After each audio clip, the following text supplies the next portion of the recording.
Hello दोस्तों, आज हम लोग लाइन्स एंड एंगल्स पढ़ने जा रहे हैं और इस वीडियो को देखने के बाद लाइन्स एंड एंगल्स से मैं गारंटी लेता हूं कि आपको कोई भी दिक्कत नहीं होगी। हाँ, लेकिन आपको ये वीडियो लास्ट तक ज़रूर देखना है और देखने के बाद मैं ये गारंटी लेता हूँ कि लाइन्स एंड एंगल से कैसा भी आपको प्रश्न आएगा और डिफिनीशन आप लोग देखते ही आप लोग को याद हो जाएगा और जीवन में कभी भी आप उसको नहीं भूलोगे। चलो शुरू करते हैं लाइन्स एंड एंगल्स। हम लोग आज लाइन्स एंड एंगल्स पढ़ने वाले हैं। Lines and angles, lines and angles पढ़ने वाले हैं। और सबसे पहले पढ़ते हैं लाइन्स। सबसे पहले हम समझते हैं कि लाइन्स कहते किसको हैं। तो लाइन्स लाइन्स किसे कहते हैं? जैसे फॉर एग्जांपल मैं यदि बोलूँ यहाँ से मैं एक सीधी लाइन क्या करता हूँ खींच देता हूँ। सॉरी, एक सीधी रेखा मैंने खींच दिया ऐसे। अगर मैं बोलूँगा कि लाइंस किसे कहते हैं तो लाइंस वो होती हैं जिसकी जिसकी शुरुआती तथा अंतिम दोनों बिंदु इनडिफिनिट होती है, यानी अनिश्चित होती है। यानी मान लेते ये वाली बिंदु हमारी P है और ये वाली बिंदु हमारी Q है। अगर मैं बोलूँ PQ लिखूँ, PQ हमारा क्या है तो PQ एक प्रकार से हमारी क्या है तो लाइन है। क्यों है कि कहाँ से आ रही है और कहाँ तक जा रही है ये दोनों फिक्स नहीं होता है। किसमें? हमारे लाइंस में। उसको क्या बोलते हैं? लाइंस बोलते हैं। आई होप आप लोग समझ गए होंगे। चलिए, आई होप आप लोग समझ गए होंगे कि लाइंस कहते किसे हैं। तो लाइंस की डिफिनीशन होती है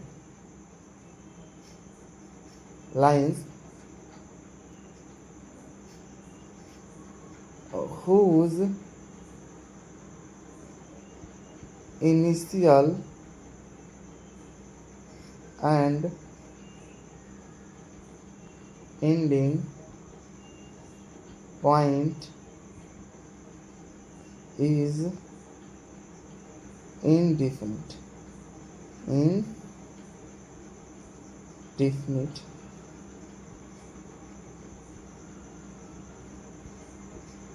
indefinite is called line।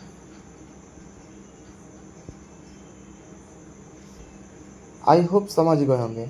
Lines किससे कहते हैं तो मैंने यहाँ पे लिखा लाइंस हुज इनिशियल का मतलब होता है शुरुआती, एंड एंडिंग माने अंतिम, पॉइंट इज नॉट फिक्स बोल सकते हैं या इनडेफिनिट बोल सकते हैं। दोनों हमारी अनिश्चित होती हैं, उसे हम क्या बोलते हैं? लाइन बोलते हैं। यदि मुझे लाइन को दर्शाना होगा, लाइन को क्या करना होगा? दर्शाना होगा। हम लोग कैसे दर्शाएंगे? तो अगर मैं यहाँ से यहाँ तक मैंने एक बिंदु ले लिया, पहली बिंदु हमारी P है और दूसरी बिंदु हमारी Q है। अगर इसमें सिंबल के रूप में क्या करनी है? दर्शानी है। हम क्या करेंगे? इसके लिए लिखेंगे P, सॉरी इसमें पेश करते हैं P और Q, मान यहाँ से यहाँ तक लाइन एक प्रकार से क्या है हमारी तो लाइन है। क्या है? लाइन है। इसके हम दोनों तरफ क्या करते हैं? एरो बना देते हैं। इससे ये पता चलती है कि जो हमारी लाइन है वो दोनों के दोनों पॉइंट क्या होती है? हमारी इनडिफिनिट होती है, यानी फिक्स नहीं होती है कहाँ से आ रही है और कहाँ तक हमारी जाएगी। उसे हम क्या बोलते हैं? तो लाइन बोलते हैं। आई होप आप लोगों को क्लियर हो गया होगा।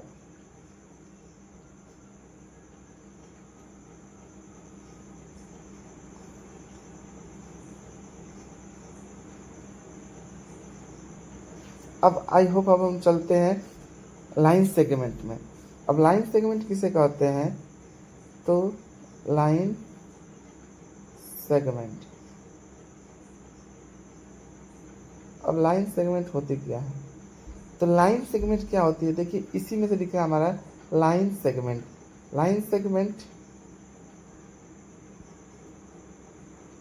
लाइन सेगमेंट किससे बोलते हैं? तो लाइन की ही एक पार्ट होती है। जैसे मैंने एक लाइन खींच दिया यहाँ से यहाँ तक, मैंने क्या कर दिया, लाइन खींच दिया। ये हमारी P है और ये हमारी Q है, ये दोनों पर बिंदु P और Q है। इन लाइन में मैंने ये पता है कि हम ये एक लाइन है, एक प्रकार की क्या है, लाइन है, और इसी लाइन में मैंने एक बिंदु फिक्स ले लिया कि मुझे यहाँ से चलनी है, और अंतिम बिंदु मैंने क्या कर दिया, फिक्स कर दिया, मुझे यहीं तक जानी है। मैंने कह सकते हैं कि लाइन का ही एक पार्ट होता है जिसकी शुरुआती तथा अंतिम दोनों बिंदु क्या होती है, फिक्स होती है। फिर से बस समझते हैं कि लाइन सेगमेंट है, लाइन सेगमेंट है तो लाइन की ही एक पार्ट होती है। मैंने लाइन एक खींच दिया PQ, अब PQ एक प्रकार की क्या है, हमारी लाइन है। अब उसी PQ पे मैंने एक बिंदु ले लिया, मान लीजिए ले लिया Q, और एक बिंदु ले लिया मैंने S। तो यानी कह सकते हैं जो Q है और S है वो क्या है, तो हमारी एक प्रकार की लाइन सेगमेंट है। क्या है, हमारे एक प्रकार से लाइन सेगमेंट है। क्यों, क्योंकि इसकी दोनों पॉइंट क्या हमारी फिक्स है। मैंने उसी लाइन में से मैंने एक पॉइंट यहाँ से निकाल लिया, मुझे यहीं से चलना है और यहाँ तक मुझे क्या करना है, रहना है। तो एक प्रकार से क्या है, हमारी वो लाइन सेगमेंट है। इन दोनों बिंदुओं यानी कह सकते हैं इसकी शुरुआती तथा अंतिम दोनों बिंदु क्या होती है, डिफिनिट होती है, यानी निश्चित होती है, फिक्स होती है, उसे हम क्या बोलते हैं, लाइन सेगमेंट कहते हैं। चलिए डिफिनीशन इसकी देखते हैं। अब यदि मैं बोलूं कि लाइन सेगमेंट की डिफिनीशन क्या होगी, line segment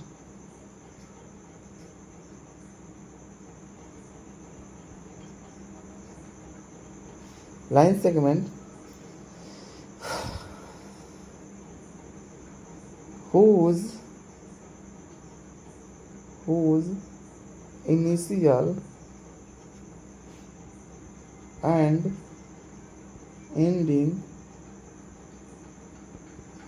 and ending point is fixed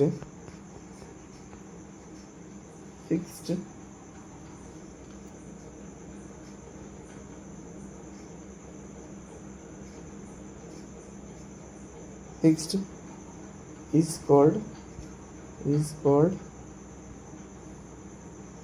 called line segment। I hope आप लोग समझ में आ गया होगा कि लाइन सेगमेंट किसे कहते हैं। तो line segment whose initial and ending point is fixed is called line segment। अगर इसको मैं दर्शाना होगा, मैंने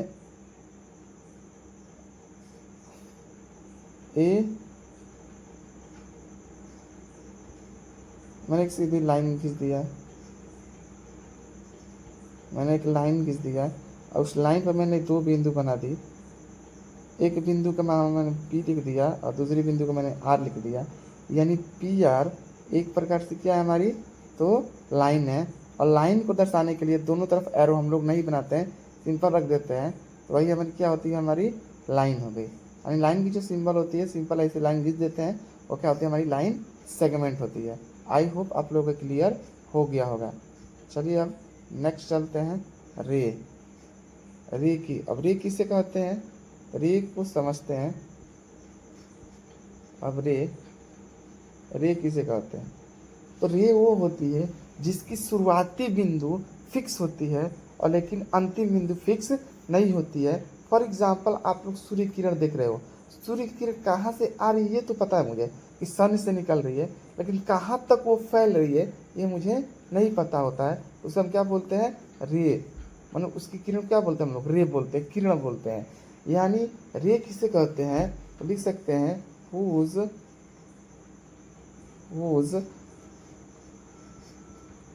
initial point is fixed but ending point is not fixed is called रे। आई होप आप लोगों को समझ में आ गया होगा कि रे किसे कहते हैं हम लोग। तो whose initial point is fixed but ending point is not fix is called ray. चलिए इसके एग्जाम्पल्स हम लोग समझते हैं। एग्जाम्पल से मैंने P और Q एक लाइन ले लिया, PQ लिख लिया और इस पे मैंने ऐसे एरो बना दिया। कहने का मतलब क्या है, इसकी शुरुआती बिंदु पता है और इस एरो बनाने का मतलब क्या है, ऐसे तीर जैसा बनाने का मतलब क्या है, तो कहाँ तक जा रही है ये मुझे नहीं पता है, लेकिन कहाँ से आई है, कहाँ तक जा रही है ये तो पता है मुझे कहाँ से आ रही है, बट कहाँ तक जाएगी ये मुझे नहीं पता होता है। तो ऐसे लाइन को हम लोग क्या बोलते हैं, रे बोलते हैं। क्या बोलते हैं, रे। आई होप आप लोग क्लियर हो गया होगा। चलिए आप लोग हम लोग नेक्स्ट पार्ट पे चलते हैं। सबसे पहले आप लोग अगर देखना होगा लिखना होगा तो आप लोग लिख सकते होंगे। चलिए आई होप आप लोग ये क्लियर हो गया होगा। अब हम लोग चलते हैं नेक्स्ट पार्ट पे। अब चलिए हम तो lines and angles, I hope आप लोग क्लियर हो गया होगा। फिर से रिवाइज कर दे रहा हूँ। यदि मैं बोलूँ कि ये P और Q है, सॉरी थोड़ी और इसकी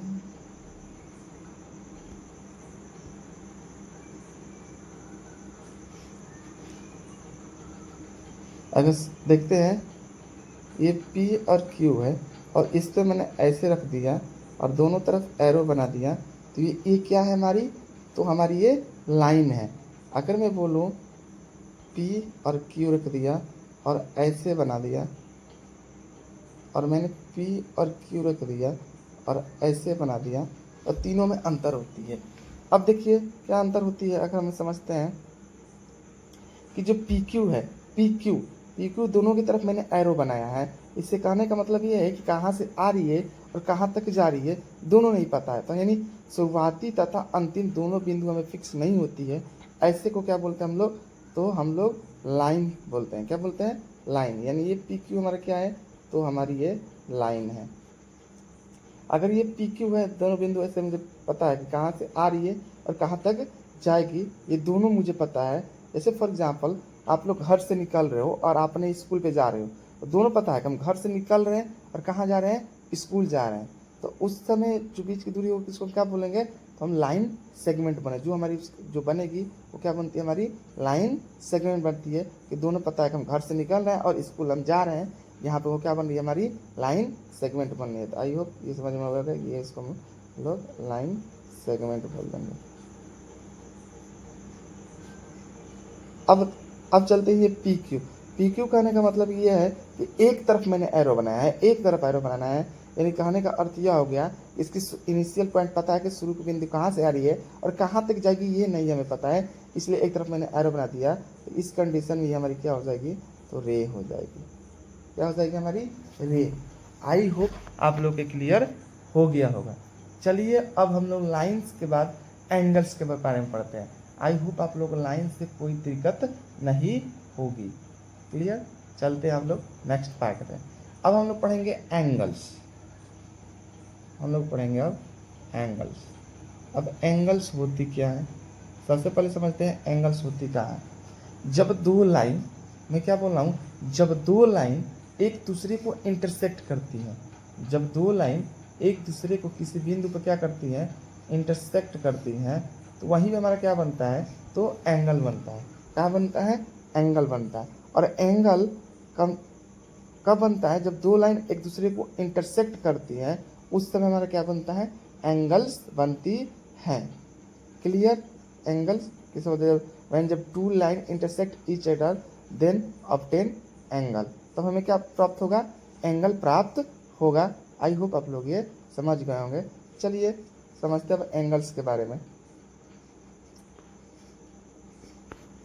अब हम लोग एंगल्स के बारे में समझते हैं।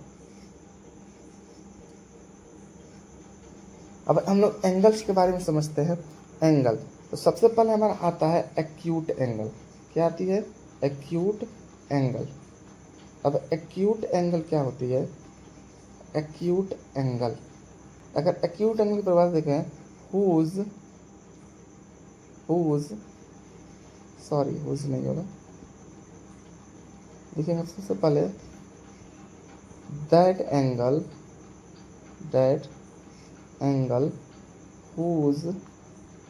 whose greater than greater than 0 degree but less than 90 degree is called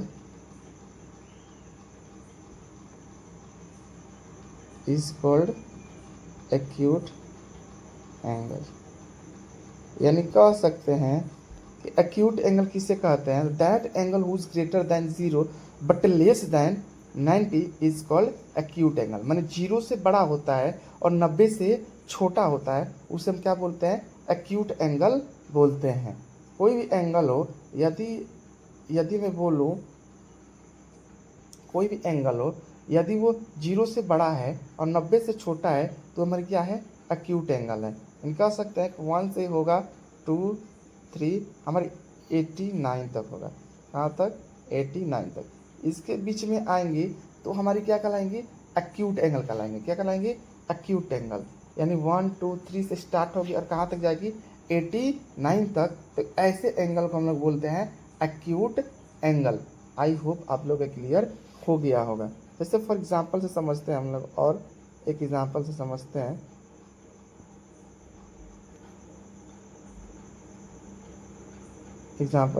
हम लोग मैंने ऐसे ये लिख दिया, ऐसे करके इस मैंने लिख दिया 45 डिग्री। यानी 45 डिग्री कौन सी एंगल है, तो ये हमारी क्या है, तो एक्यूट एंगल है। क्या हमारी, एक्यूट एंगल।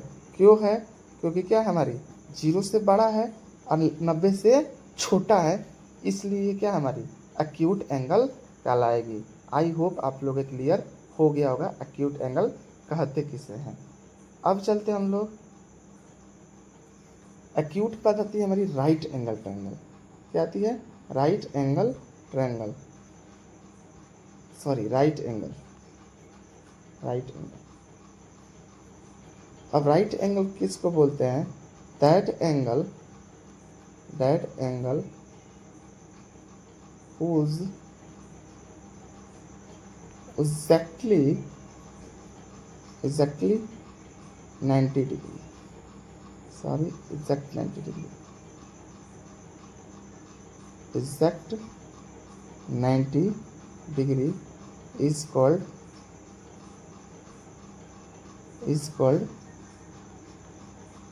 Right angle. यानी कह सकते हैं कि राइट एंगल किसे बोलते हैं, जो एग्जैक्ट 90 डिग्री का होगा, ना 90 से बड़ा ना 90 से छोटा, तो ऐसे एंगल को हम लोग बोलते हैं राइट एंगल। आई होप आप लोग समझ गए, एग्जाम्पल से समझते हैं। जैसे मैं बोल दूं, और ये वाली हमारी 90 डिग्री का, यानी ये एंगल कौन सी एंगल कहलाएगी हमारी, तो राइट एंगल कहलाएंगी। यानी कह सकते हैं जो एग्जैक्ट 90 डिग्री का होता है उसे हम लोग राइट एंगल कहते हैं। क्लियर। अब चलते हम लोग राइट एंगल के बाद चलते हैं हम लोग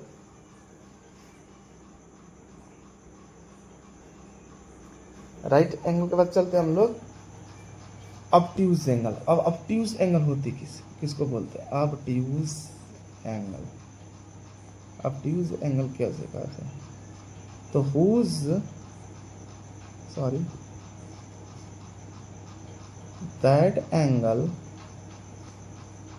that angle whose greater than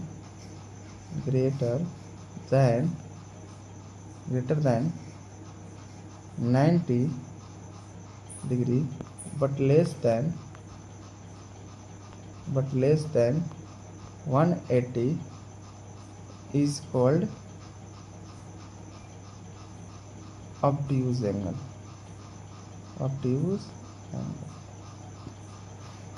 I hope आप लोग इस डिफिनेशन को समझ रहे होंगे। आगे मैं कहना क्या चाहता हूँ, देखिए लिखा है कि that angle whose greater than 90 but less than 180। कहने का अर्थ मतलब यह हुआ, यदि 90 जीरो से बड़ा, सॉरी जीरो से बड़ा और 90 से छोटा था, वो हमारी एक्यूट एंगल थी। और जो डायरेक्ट 90 का, एग्जैक्ट 90 का होता है उसे हम राइट एंगल बोलते हैं। अब यदि 90 से बड़ा हो और 180 से छोटा है, 90 से बड़ा यानी 91 से स्टार्ट होगा और कहाँ तक होगा 179 तक, तो ऐसे एंगल को हम लोग क्या बोलते हैं, ऑब्ट्यूज एंगल। क्या बोलते हैं, ऑब्ट्यूज एंगल। इसे बोल सकता हूँ कि 91, 92, 93 ऐसे डॉट डॉट कहाँ से आएगा 179 तक। 180 नहीं, 180 वो दूसरा एंगल हो जाती है। मैं बोल सकता हूँ यहाँ पे डिफिनेशन में लिखा है कि जो 90 से बड़ा होता है और 180 से छोटा होता है, ऐसे एंगल को हम लोग बोलते हैं ऑब्ट्यूज एंगल। क्या बोलते हैं, ऑब्ट्यूज एंगल। आई होप आप लोग समझ गए होंगे। चलिए एक फिगर से समझते हैं इसको और अच्छे से क्लियर हो जाएगी आप लोगों को। अगर मैं बोलूँ ऐसे लिख दिया और ये वाली लिख दिया मैंने 120 डिग्री, ये वाली एंगल कौन सी एंगल कहलाएगी हमारी, तो हमारी ऑब्ट्यूज एंगल कहलाएगी। क्या कहलाएगी, ऑब्ट्यूज एंगल। क्यों, क्योंकि ये 0 से बड़ा है, सॉरी 90 से बड़ा है और 180 से छोटा है, इसलिए क्या है हमारी ये ऑब्ट्यूज एंगल कहलाएंगी। आई होप आप लोग ये समझ में आ गया होगा। चलिए अब नेक्स्ट पार्ट पे चलते हैं।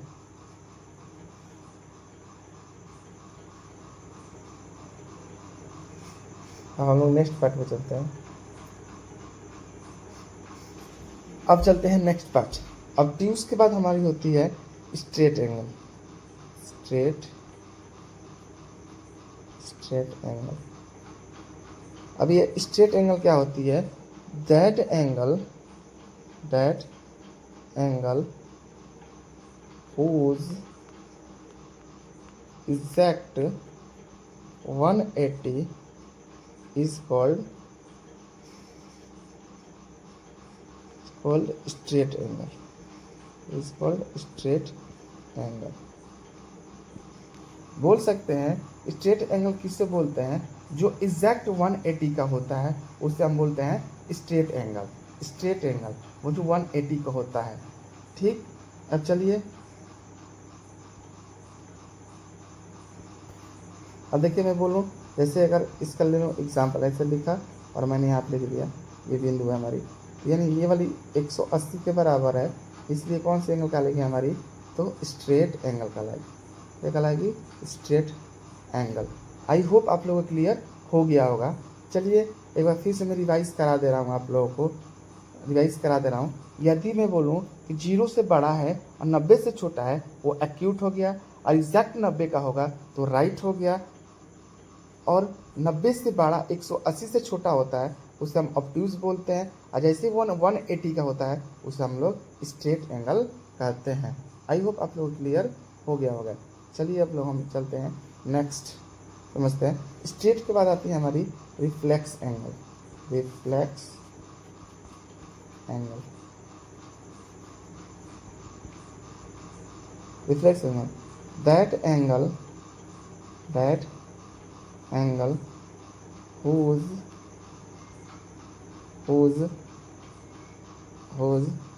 greater than 180 but less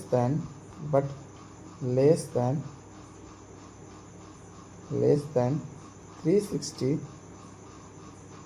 is called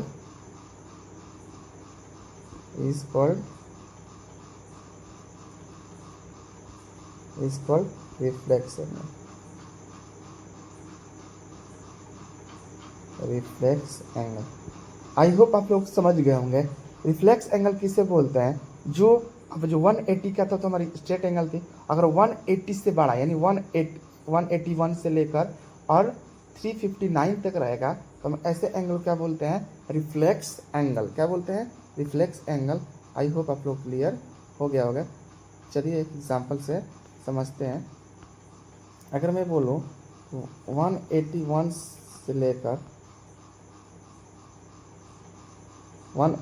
से लेकर 359 तक, तो ऐसे एंगल को क्या बोलते हैं हम लोग, रिफ्लेक्स एंगल बोलते हैं। क्या बोलते हैं, रिफ्लेक्स एंगल। यानी जो 180 से बड़ा होता है उसे हम क्या बोलते हैं, रिफ्लेक्स एंगल। आई होप आप लोग समझ में आ गया होगा। चलिए एक एग्जाम्पल से हम लोग समझते हैं,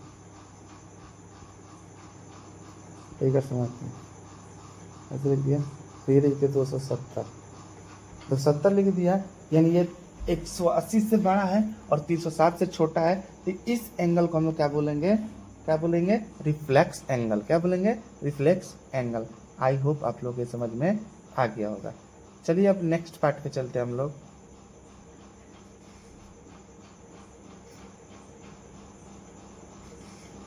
नेक्स्ट पार्ट पे हम लोग चलते हैं, और रिफ्लेक्स एंगल के बाद आती है हमारी कंप्लीट एंगल। Complete angle. अब कंप्लीट एंगल किसे बोलते हैं, तो that angle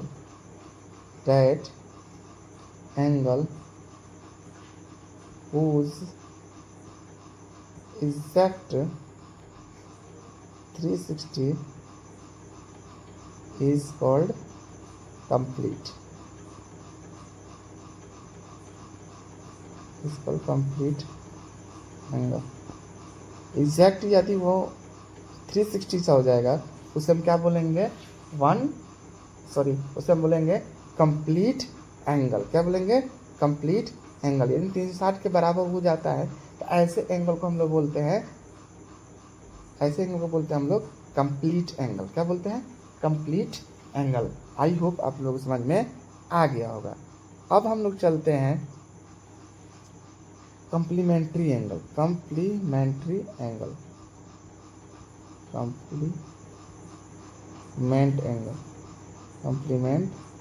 angle.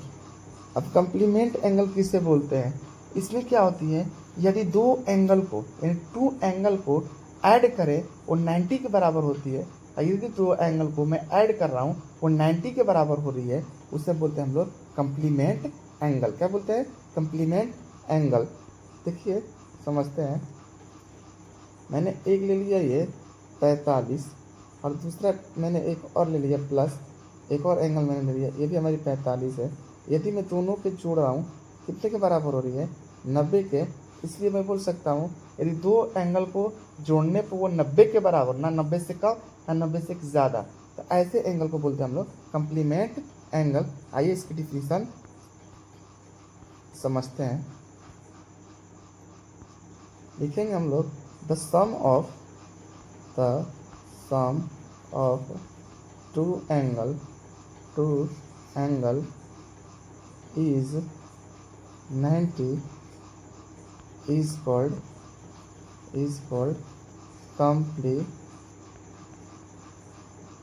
complement angle. यदि मैं दो कोणों को, यानी कम से कम दो कोणों को मैं ऐड करूं, वो 90 के बराबर होती है, तो ऐसे एंगल, ऐसे कोणों को हम लोग क्या बोलते हैं, कंप्लीमेंट एंगल कहते हैं। If the sum of two angle is 90 is called complement angle. अब यहाँ से हमारी एक सूत्र निकलती है, हमारी सूत्र को देखते हैं हम लोग। सूत्र क्या निकलती है कि एंगल ए अब plus angle B is equal to 90 degree, ये हमारी सूत्र होती है। अब इस पर मैंने एक प्रश्न करके हम लोग सॉल्व करते हैं, तब तो हमें अच्छे से एग्जाम्पल ये समझ में आएगी, सूत्र भी हमारी समझ में आएगी। चलिए देखते हैं। अगर मान लेते हैं बाबू, जैसे आप लोग समझिए, ये वाली अगर मैं बोलूँ कि ये हमारी 63 डिग्री का है, और एक और एंगल है, इसकी वैल्यू में क्या करनी है, फाइंड करनी है। मैंने एक एंगल दिया गया है 63 डिग्री, और एक एंगल मुझे क्या करनी, फाइंड करनी है। और बोला गया है कि जो एंगल है वो क्या है हमारी, तो कंप्लीमेंट एंगल है। क्या है हमारी, कंप्लीमेंट एंगल है, कंप्लीमेंट एंगल है। बोला गया कि जो भी हमारी ये दोनों एंगल है वो क्या है हमारी, तो कंप्लीमेंट एंगल है। तो हमें x की वैल्यू क्या करनी है, फाइंड करनी है, यानी x की वैल्यू क्या करनी है, मुझे निकालनी है। चलिए इसको सॉल्व करते हैं। देखिए मैंने अभी पढ़ा कि angle A plus angle B is equal to 90। अगर मैं मान लो एंगल ए की जो वैल्यू दी गई है आपकी 63 डिग्री, क्या दी गई है, 63 डिग्री, और प्लस एंगल बी की वैल्यू x है बराबर 90। ये 90 कहाँ से है, मैंने अभी पढ़ा कि angle A plus angle B बराबर 90 डिग्री किस एंगल के अनुसार, तो कम्प्लीमेंट एंगल के अनुसार। अब x इक्वल टू क्या हो जाएगी बाबू, तो 90 जाइए प्लस में, इधर जाएगा तो माइनस में। अगर मैं अब देखूँ, अगर अब देखूँ मैं, तो कितना हो जाएगा हमारी, हो जाएगी 27 in x equal to 27। I hope आप लोगों को समझ में आ गया होगा। चलिए इसको मैं छोटा कर दे रहा हूँ, स्क्रीनशॉट लेना होगा तो ले सकते हैं।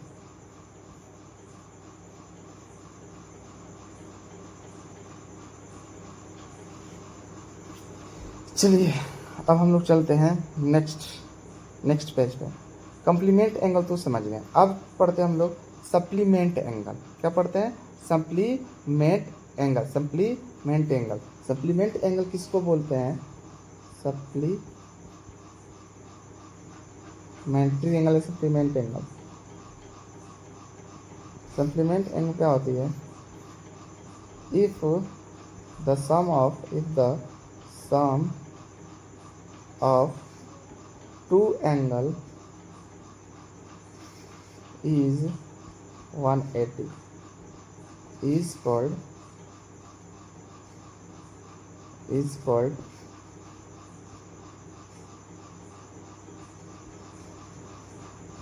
Supplement angle.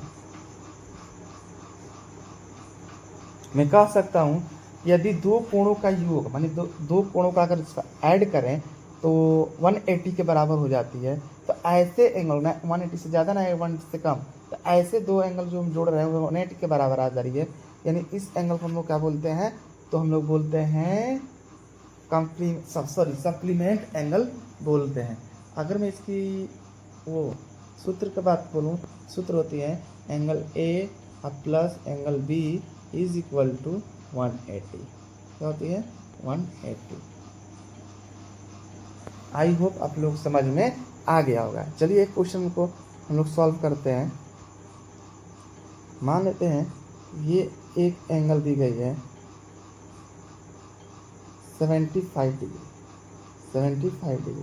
और एक एंगल की वैल्यू में क्या करनी है, x निकालनी है। क्या करनी है, निकालनी है कि इन दोनों को क्या जोड़ूं, यानी अब बोला गया कि जो एंगल है वो क्या हमारी, तो सप्लीमेंट एंगल है। क्या है, सप्लीमेंट, क्या हमारी, तो सप्लीमेंट है। अगर मुझे क्या करनी है, इसे इस x की वैल्यू मुझे फाइंड करनी होगी, तो क्या करेंगे हम लोग, फार्मूला रखेंगे यही वाली कि angle A plus angle B is equal to 180। क्यों, मैंने अभी एक सूत्र पढ़ा, इन दो कोणों को योग यानी जोड़ेंगे तो कितने के बराबर होती है, 180 के बराबर होती है। क्लियर। चलिए इसको सॉल्व करते हैं।